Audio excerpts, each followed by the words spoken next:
afternoon.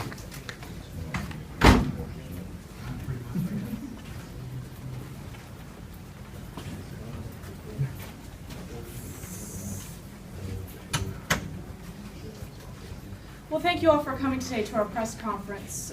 Today we're going to address the grand jury recommendations that were made in the presentment that was released yesterday afternoon. In the 13-page document, certain decisions by the previous sheriff and incidents of excessive use of force were identified and analyzed by the grand jury. And at the end of the presentment, they made 5 recommendations for the sheriff's office for the current and future leadership to evaluate. Our sheriff, Marion County Sheriff Emery Gainey, has evaluated these recommendations and strongly believes they should be implemented here at the MCSO. He's going to take you a little bit deeper into these recommendations and give you an overall reaction to how he felt about reading that presentment yesterday afternoon. Sheriff. Thank you, Lauren. Good afternoon. Thank you all for coming here today. It's another sad and tough day. Like most of you, late yesterday, we received a copy of that presentment. We read it, and needless to say, I found myself disappointed, discouraged, and quite frankly, a bit angry.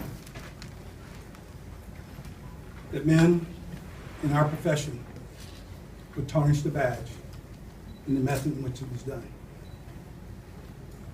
However, despite that, we are extremely hopeful, excited with the men and women that are here who continue to do their job and have not tarnished the badge. And realize, folks, that's for majority of the 753 employees of the Marion County Sheriff's Office. 8 dozen, maybe a couple more, are the subject of these investigations, not the other 740 plus. And I think it's important that you remember that as we go forward. We have honorable folks to get up every single day, put on the badge and the gun, go to work and serve as citizens of this community. And for that, we all are to be proud of them.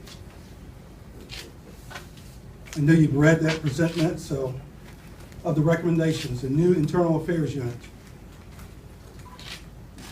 Many of you may know, if you've been keeping up with some of the decisions that we made, that we were a week ahead of the grand jury on this one. We actually initiated, promoted Kevin Rowe to captain, and initiated that Internal Affairs Unit a week on Friday the 27th. That's already been done. We're in the process of filling out the other positions.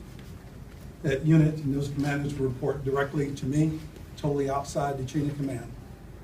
They have the authority to investigate any and all allegations in this department, anybody, any rank, and able to present those findings directly to me and make any decisions from that point as to what the appropriate discipline, if any, is needed, depending on those investigations.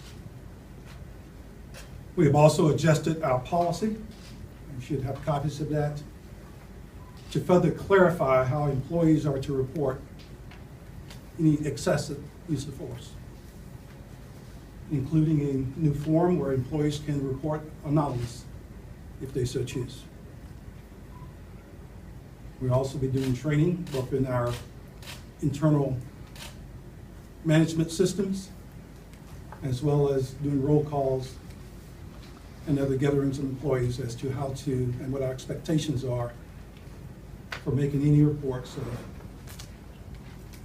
excessive force or suspected excessive force. The presentment also talks about reports that had already been implemented, where reports will not be changed once it's been entered into the system and approved by a supervisor.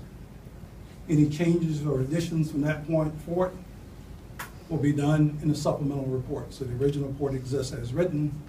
Supplemental report can add and explain any additions to those reports. While the presentment specifically talked about if the former sheriff is back in office, how a citizen review board panel should be formulated, I thought it's important that we take part of those actions and initiate one ourselves. So it is our intent that we're going to initiate a citizen review board to look at any complaints, or founded complaints of excessive use of force. In the coming weeks, we'll develop that, and there'll be more information to come later down the road. The presentment also talked about some changes to state law in terms of giving prosecutors the ability to prosecute violations of civil rights criminally. We have no objections to that recommendation and totally agree with it. However, that's one that has to be taken up with the legislature to make the appropriate change in state law. I'll take any questions now. Sheriff, are you here just to kind of keep the ship afloat, or are you serious about making these changes to fix the reputation here? And how do residents out there know that they can trust the sheriff's office? I think if you look back in the last 13 days, I made some significant changes in this organization that will clearly tell you I'm not here to keep the ship afloat. We're here to right the ship and sail it forward. That's what we're doing. Our intent is to turn a well-functioning organization over to the next sheriff of this county. What about the other guys, the other 4 horsemen? Could there be any more charges with them? And you talked about there are majority good officers, deputies here. What about those, you said dozen or so that are still in the department? Could we see changes there? Could we see terminations or more suspensions or anything like that? The investigation is ongoing. I think it'd be inappropriate for me to talk about that at this point since we're not part of that. We will be following that closely. Obviously, we'll be initiating some internal investigations as a result of part of that grand jury being finished and as a result of one of the recommendations in that grand jury. And of course, again, as you well know, under the Florida Law Enforcement Office's Bill of Rights, we can't talk about specifics of ongoing internal investigations. But we do expect that there's going to be some initiated. Under that Bill of Rights, I know in one of your recommendations you talked about deputies can report anonymously. Under that Bill of Rights, it says that deputies that are being accused have a right to face their accuser. How are you guys going to get around that? Again, they can report any suspected excessive use of force anonymously. We will start an investigation based off that, and obviously we'll follow any required state laws from there. We're simply encouraging folks to come forward and make reports. So that initial reporting, if one does not want to have their name on it, we will take that report anonymously. But what happens if somebody comes back and says, I want to find out who reported this, who made this report about me? We'll deal with that in the course of the investigation. Sheriff, what has it been like in the department among these deputies? I mean, the entire leadership is just, you've got it out at this point. Internally, what has it been like? I mean, obviously, I'd love to talk to you guys. I mean, you guys are like the source now. How has it been? Well, I'll recharacterize that a little bit. I think some of the leadership has been replaced. There are men and women here who are leaders, have been leaders, continue to be leaders, who have stepped up to the plate, and this organization continues to run because we have that quality of men and women in this organization. So some of the leadership has been gone. Vast array of knowledge and expertise and years of service remains in this organization, and we're using those folks every single day to continue forward. And the morale right now within the department? Well, you know, I always like other folks to talk about morale, but what they tell me, and what I see walking around, it seems the morale is very high, very good. The words I hear like, I'm relieved, I'm sleeping at night, I'm happy, that's what employees are telling me around the organization. So I measure that, and from what others are telling me, these aren't commanders, these are line level employees and line level deputies that's out there. So my assessment is that it's very high and very good. The people that are gone, were they the problem? Were they the issue? And was that why they needed to go? Which people are you referring to? The command staff, the 4 of the top, the 4 horsemen. Well, of course, you know the situation with the state attorney and the former sheriff of this agency, so you know how that went. The other 3 made a decision, I think an appropriate decision, that it was time to retire. Did they do anything specifically, or was it just because they were Blair's guys? They made the decision to retire, and I think it was the appropriate decision to make. Sheriff, how do you know, like if I'm a citizen of Marion County, how do I know that these, you know, high activity and even this in the jurors presentment, one citizen who didn't even commit a crime was arrested? I'm a citizen, if I'm a citizen of Marion County, I'm a little scared, you know, to drive around, you know, maybe thinking that I'm just gonna get arrested for anything, even today. Well, that would be totally inappropriate of any citizen to believe that. Again, there have been some issues. This organization has dealt with those. If there are others, we will deal with those swiftly and quickly. Remember again, 753 members. Every day they go to work and they get it right.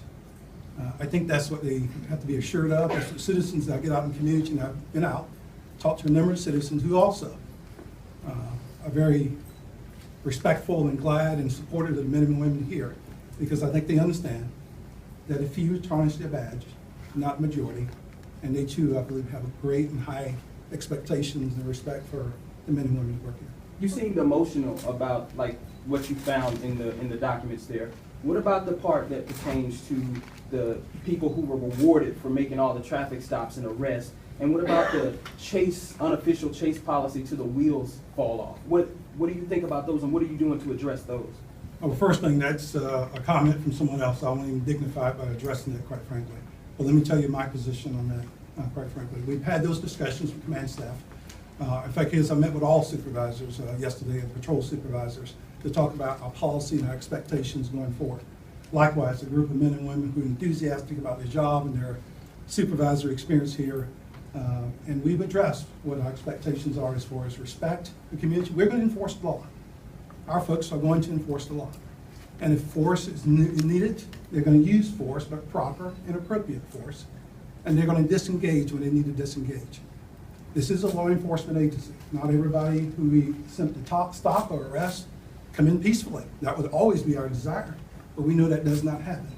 So our folks are going to do it, but our supervisor is going to make sure we do it correctly, in accordance with policy and in accordance with state law.